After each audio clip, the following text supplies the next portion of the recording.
And as they say, that's why they play the preseason games.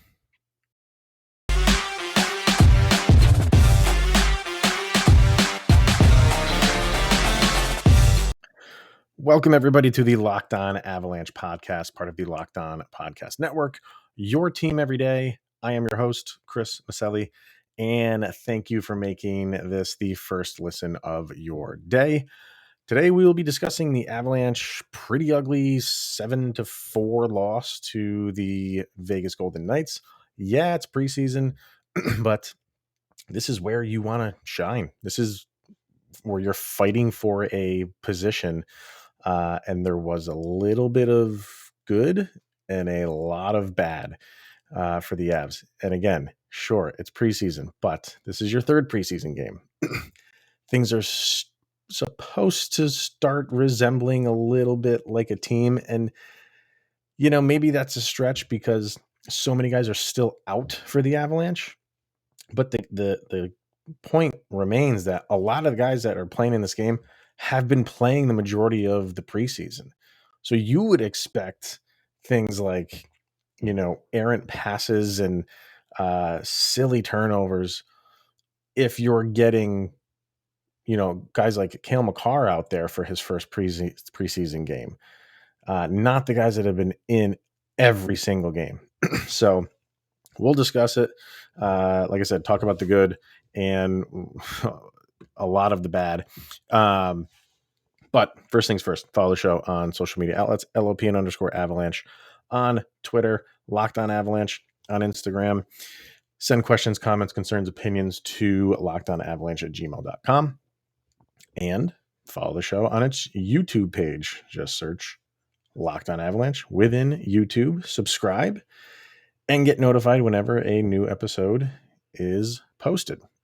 All right. So, yeah, 7-4, not what you wanted, especially against Vegas, because we have a budding rivalry going with Vegas right now. And even though it's preseason, you kind of do want to stick it to them because you don't like them and because they're the ones that knocked you out last year. And it didn't help the cause that two things happened to Pavel Francouz that you were like, of course, this is going to happen. Of course, it's going to happen to him. Of course, it's going to happen to the Avalanche. And of course, it's going to happen when they're playing Vegas. And the two, first of all, I thought he played a great game. Excuse me. There was a lot of breakaways that Vegas had that he was stopping. Even, I thought he was doing pretty well with rebounds. He wasn't giving up excessive rebounds. And overall, he was playing a very good game. And then he got taken out. Yes, there was a little bit of contact between an Avalanche defender. I don't remember who it was. I don't remember who it was that slammed into Francouz. But it wasn't enough. Like, that guy has to be in control of himself, and he clearly wasn't. And did that little bit of a nudge force him to plow into Francouz the way that he did? I don't think so. But no penalty was called. There actually was a penalty called against the Avalanche for roughing, I believe it was. It wasn't for fighting. I think it was for roughing because they weren't happy with that. And I wouldn't be either. But the one that is really kind of upsetting people now is when he got injured, and he didn't, by the look of it, he didn't get injured by a player or the puck. I know the puck was shot towards him, but I couldn't see if it went off his foot or not, or like his heel. But it seemed like when he was sliding to kind of close the gap of the net, it didn't seem like he hit the post hard with his skate or hard enough to cause the reaction that he had. And he kind of threw his head back and was clearly uncomfortable, and then kind of he did go down on his chest, and he's looking to his right to the ref for help, saying like, I am hurt. And the Avalanche didn't have possession of the puck, so they're not going to call the play dead. But we're in the preseason, guys. Is that I mean, can we not just call this dead? I don't think anybody would have been annoyed. Well, we are playing Vegas, so maybe they would have been, but um, even in that scenario, I don't think anybody on either side of the ice would have been upset that an injured player in the preseason is down while players are still flying around him. Now in the regular season, I get it. And you can have issues with that rule, but it is the rule. And if you're so hardcore where you're saying refs got to call it, whether it's preseason or regular season, then this conversation is not for you. Then you are way too hardcore for me. But to me, if a guy is clearly injured and it's preseason and there's, guys skating all around him, you call that play dead. And they didn't. And he amazingly, he got back up on his he didn't get up on his feet. He got on his knees and was still kind of, playing goal as best he could. Did make a stop, made a stop. So the play ended. And obviously that's when they blew the whistle. And then he did skate off on his own. So that's another plus because he looked like he was in pain. But he was able to skate off on his own. But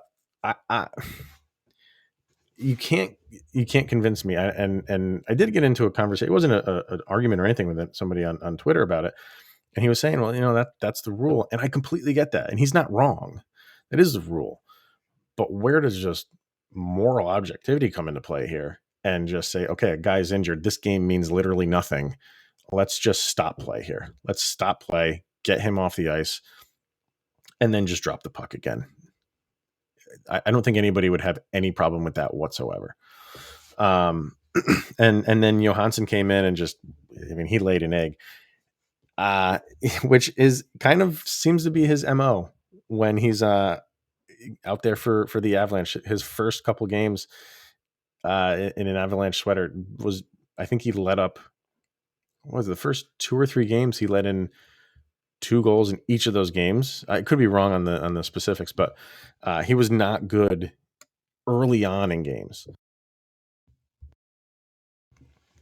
This one was really no different. I mean, he came in and that's the other part of it is Francouz probably was coming out at the next stoppage because his injury happened just over 10 minutes in the second period. And, they typically take the starter out right at the halfway point of the game, and then the backup comes in to finish it. Probably was coming out. So it didn't look like he overstretched on anything. It just seemed like he ran into the post, I guess, but it wasn't even that hard. So it's odd. Maybe he, when you get those thigh cramps or hamstring cramps when you hit something just right, maybe it was one of those. We'll see. We'll see what Jared Benner has to say after the game and even Wednesday if there's any update at all.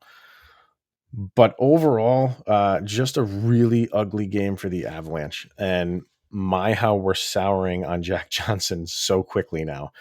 It was reported, and maybe it's still going to happen, that there was a contract potentially on the table for him by the end of the week. I'm not saying that has changed, but he looked like a completely different player tonight.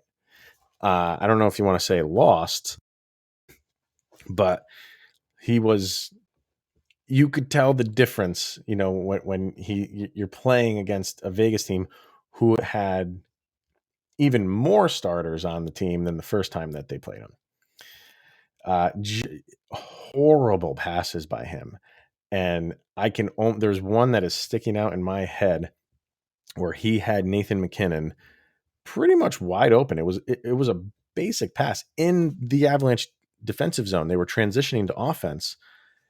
It was a fairly simple pass, and he threw it behind McKinnon, whose momentum is obviously going forward. He is always going up ice, and he had to he didn't have to stop to reach around to get it, but it was not in stride. And those are things, if Nikita Zadorov has taught us anything, those passes will not fly with Nathan McKinnon. You need to hit him where he wants it, and that was not it.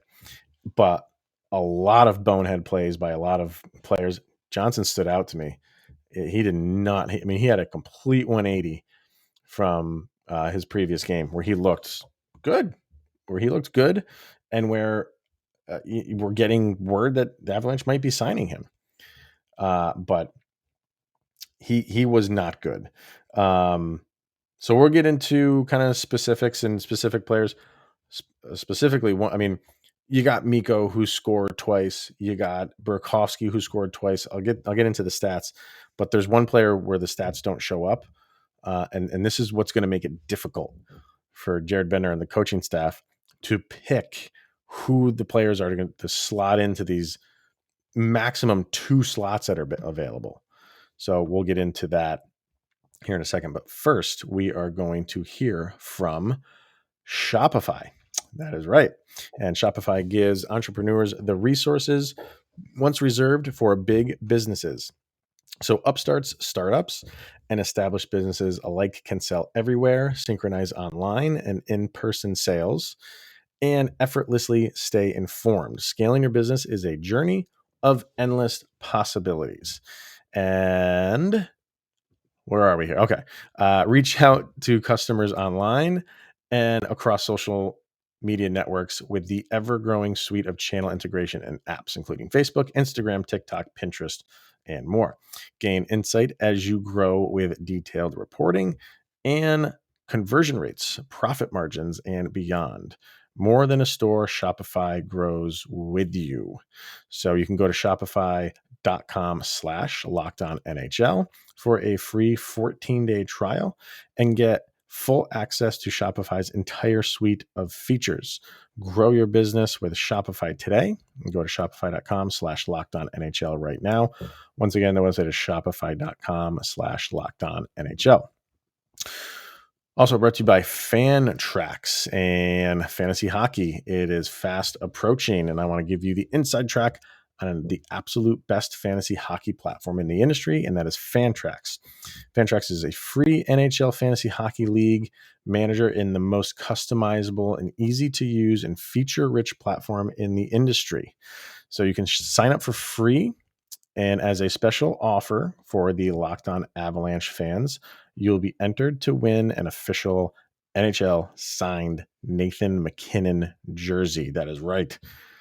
Our superstar. Simply go to fantrax.com/lockedon and sign up today. Fantrax is the most customizable platform in the industry, offering the greatest fantasy experience for your dynasty, keeper, redraft, and best ball leagues. If you've had leagues on Yahoo or ESPN, migrate to Fantrax for a better experience.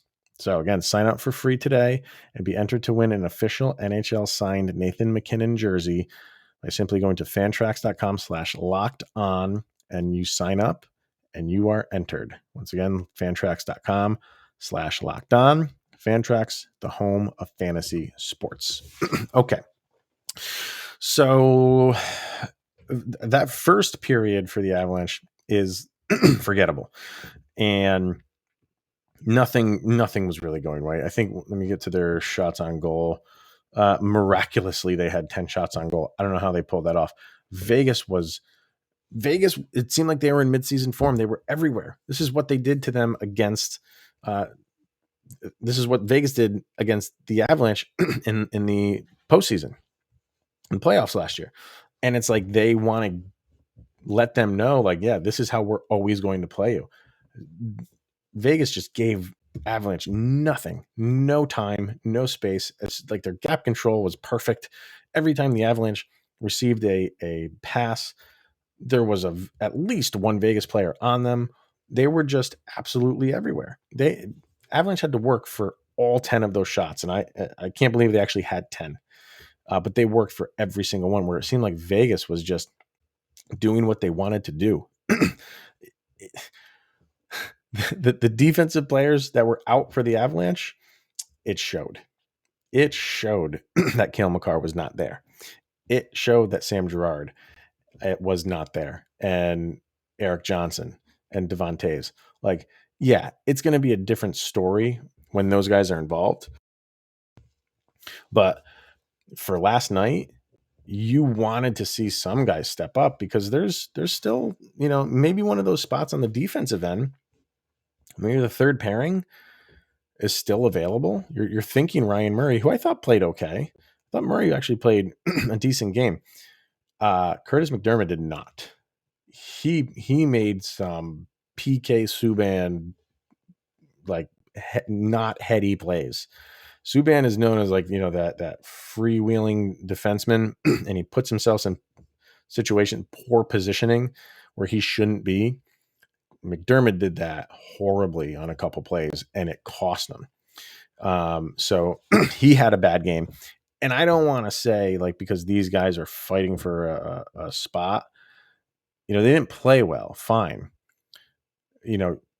I still, the preseason's not over. You still put them back out there and see if they can correct those mistakes. Everybody has bad games. This was a collective bad game, but that's what the preseason's for. You still have 2 more games. I think they're both against Dallas. So you're going to get more opportunities. So you were supposed to go out and show what you could do, and you didn't do that well. I'm not talking just about McDermott here. There's a number of guys.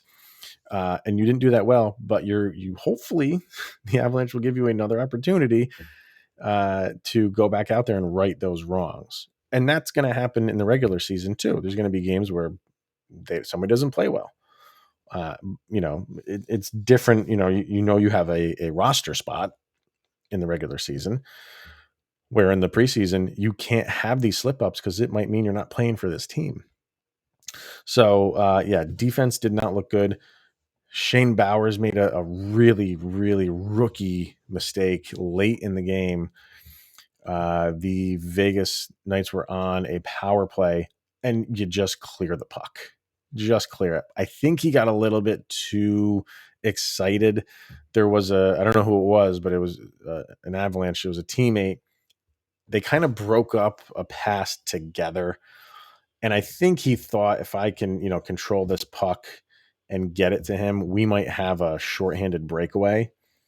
And it didn't happen. And he tried to get a little bit too cute.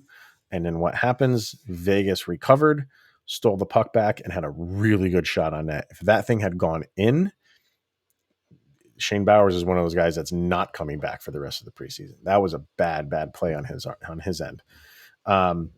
We got Nathan MacKinnon and Mikko Rantanen in there for the first game of the season, preseason game of the season. Same thing with Burakovsky. And I thought McKinnon was relatively quiet for most of the game. Let me see I want to see how many minutes he actually played. Where is it? He played 17 minutes, which I think he played a lot more towards the end. But I thought Kadri had a good game. Burakovsky played very well. He had his first goal was a very nice goal. And even his second goal was even a pretty goal. So he played very well. What did let's see, Mikko with the 2 goals, Burakovsky 2 goals, Kadri with 2 assists, McKinnon with 2 assists, Nichushkin with an assist. I thought he played well. But the guy who's really stood out is Maltsev. Maltsev played a fantastic game. Breakaways on defense, he had a really good shorthanded opportunity, which and he had a good shot on net. I can't stand when you're shorthanded, you have a breakaway, and you shoot a puck that goes 10 feet wide of the net. It's not even a shot on goal. It was a good opportunity. It was just a good save by the Vegas goalie. But he had a couple breakaways. He looked really, really good. And that is where, the tough decisions are going to need to be made by the coaching staff, because he didn't make it easy for him tonight. I think he's one of those guys that's on. I had him in because he's, he has some NHL experience. And you don't know if guys like, it seemed like Ranta played, he was on that first line with Rantanen and McKinnon. And I thought he held his own. He didn't make any mistakes. That's what you can't do when you're on that first line with those 2 guys. Don't be the guy that makes mistakes. get them the puck, let them work their magic, be Gabe Landeskog when Gabe Landeskog's not there. And I don't think Ranta really did, he wasn't playing the role of Landeskog where like he was camping in front of the net. I don't know if that's his game in the NHL. We'll have to see. He's a big guy, so he could play that role. But I don't know how many times he's going to be on a line with Rantanen and McKinnon. So, but I thought he was okay. I thought he handled that role well. I did. I thought you could tell, man, you could tell the difference between the cream of the crop on this team and guys that are fighting like heck to make it. It is night and day. And if you could go back just a few years ago when everybody was calling this a top line team, when it was just McKinnon, Rantanen, and Landeskog, and we were struggling everywhere else, it almost seemed like that tonight. And not taken away from, the I don't want to make it seem like the Kadri line wasn't. They were, but it was just a tremendous drop off from them. I guess if you want to say the top six was fine, but everything after that, defense included, it was rough. Apparently I didn't see it. I must have stepped away real quick, but Nichushkin did get hurt. I don't know what caused him to get hurt, but he did come back. He only played 12 minutes. So I didn't see it. I gotta go back and find out what it was, but I think he's okay. I don't think that's anything that's going to be lingering, which is good. And then on the defensive end, it was a struggle all day. Francouz I thought was good, but Johansson was not the best.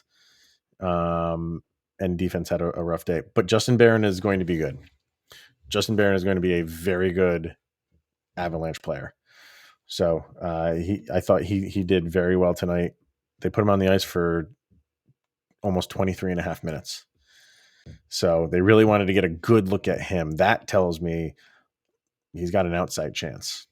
For someone that probably nobody was thinking could make it this year, he's a future player. If he's playing that much time, they're taking a long, hard look at Justin Barron. So, yeah,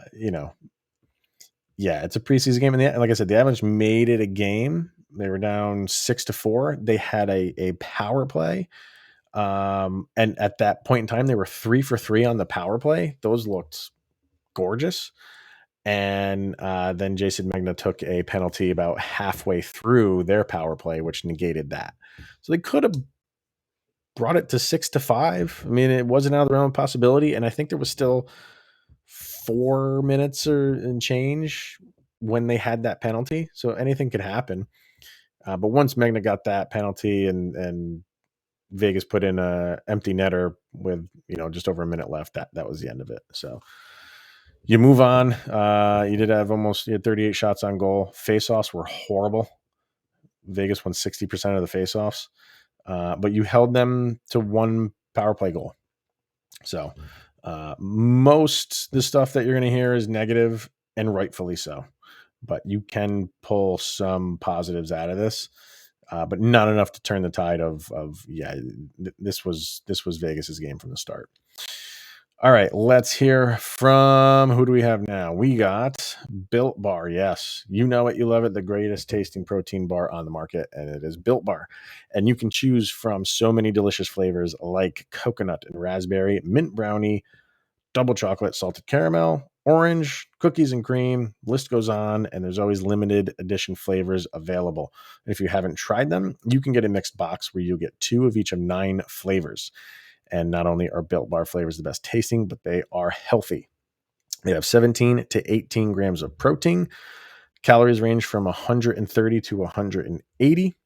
Only 4 to 5 grams of sugar, 4 to 5 grams of net carbs. Amazing flavors, all tasting, all healthy.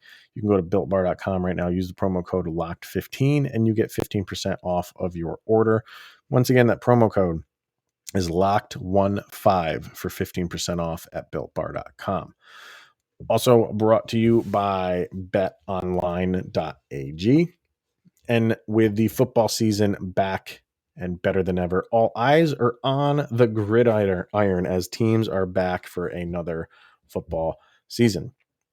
As always, BetOnline is your number one spot for all the pro and college football action this season. With a new updated site and interface and even more odds, prop bets, and contests, BetOnline continues to be the number one source for everything football.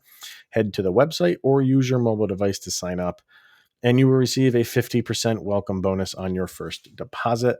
And don't forget to use the promo code LOCKED ON to receive your bonus. From football, basketball, boxing, hockey, right to your favorite Vegas casino games. Don't wait to take advantage of all the amazing offers available for the 2021 season. BetOnline is the fastest and easiest way to bet on all of your favorite sports. It's where the game starts. BetOnline.ag. Okay. So we move on from that, and just a couple of news bits to get to involving the Avalanche. Number one, we knew it was coming, but it's official. Gabe Landeskog has been named to Team Sweden, and it seems like they're announcing like three. I don't know. Is this something that they do all the time? I don't really remember doing it, but I haven't seen anything from Team USA yet. But Team Canada announced 3 players, and Sweden announced 3 players. I think that's been it. Oddly enough, the Canadian players that they announced did not include Nathan McKinnon. I mean, we fully expect him to be on this team, but it was Alex Pietrangelo, Connor McDavid, and Sidney Crosby. Okay, fine. Like, I think this is just like, I guess, wetting the whistle of people who want to know. I don't know. I just saw it come across the news feed, and I was like, why are we naming 3 players? Why don't we just name all of them? But for Team Sweden, it was Gabe Landeskog is obviously going to be a part of that, and it was just officially announced. Cale Makar and Devon Taves were back they were in regular jerseys. The Taves one is interesting. I mean, or maybe no, I think Taves was in a non-contact. Makar came back for a little bit. There was a little bit of concern, not concern. That's the wrong word. Interest, I guess, because he was wearing a red no contact jersey, and then he wasn't, and then he was wearing a blue jersey, your regular practice jersey. Peter Baugh from The Athletic cleared up that confusion. They only put the blue jersey on him so he could take part in the power play, practicing the power play. Why they needed to do that, I don't know. Just leave him in the red jersey. Because if you get someone that is just, not knowing and he's just going to hit him wrong, I hope it wasn't going to be a rookie. I don't know, but they took him out of the red jersey, put him in a blue one, but then put him back into the red. I don't know. Take for that what you will. He's still on track to start the season. Will we see him in the preseason? I don't know. That's a big question. Maybe if he feels like in the last one he can take some hits, but I would hope he would. I would hope he'd at least do the last preseason game to do that, to take hits, because you don't want to go into game 1 a little timid and kind of pull up and not you want to get what if you feel like you're good to go, then you do that. So we'll have to wait to see on that. There was word on Alex Newhook, and I think people are making a big deal about this, and right now I'm not. It was reported from a couple outlets that Jared Bednar, not that he's not, I guess you could say he's not happy with how Alex Newhook has been performing so far, but he just feels that he did say he felt like he was progressing and getting better, but he didn't start his camp how he wanted him to start.